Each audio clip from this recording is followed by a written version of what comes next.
So hello everyone, আগের একটা mini ব্লগে তোমাদেরকে বলেছিলাম যে আমার কলেজের প্রিয় বান্ধবী সীমন্তী, ওর বিয়ে। তো ওর বিয়ে দেখতে দেখতে দিনটা চলেই এলো, 15 ডিসেম্বর ছিল ওর বিয়ে। তো সন্ধ্যেবেলা গিয়েছিলাম ওর বিয়েতে। তো এই হলো ওর হাজব্যান্ড দেবর্ষী। তো যাই হোক, বিয়ের সন্ধ্যেটা ভীষণ ভালো কাটলো, ভীষণ মজার মধ্যে দিয়ে কাটলো। অনেক দিনকার বন্ধু সীমন্তী আমার। তো সন্ধ্যেবেলা শুরু করেছিলাম স্টার্টারে কফি আর কাবাব দিয়ে, তারপরে মেন কোর্সে চলে গিয়েছিলাম কারণ অনেকটা রাত হয়ে যেত আসতে পারি। ফার্স্টেই ছিল কড়াইশুঁটি, কচুরি আর ফিশ ফ্রাইটা আমার ভুল করে দিয়ে দিয়েছিল। তো আলুর দম, তারপরে ছিল পিস পোলাও। ননভেজের আইটেমের মধ্যে চিতল মাছের মুইঠা, মাটন ছিল, ওগুলো কিছু খাই না, ফুলকপির রোস্ট আর পনির। আর লাস্টে ছিল হট সন্দেশ, রসগোল্লা আর পান আর আইসক্রিম। তো ভিডিওটা এইটুকুই ছিল।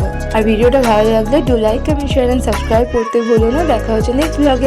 টাটা।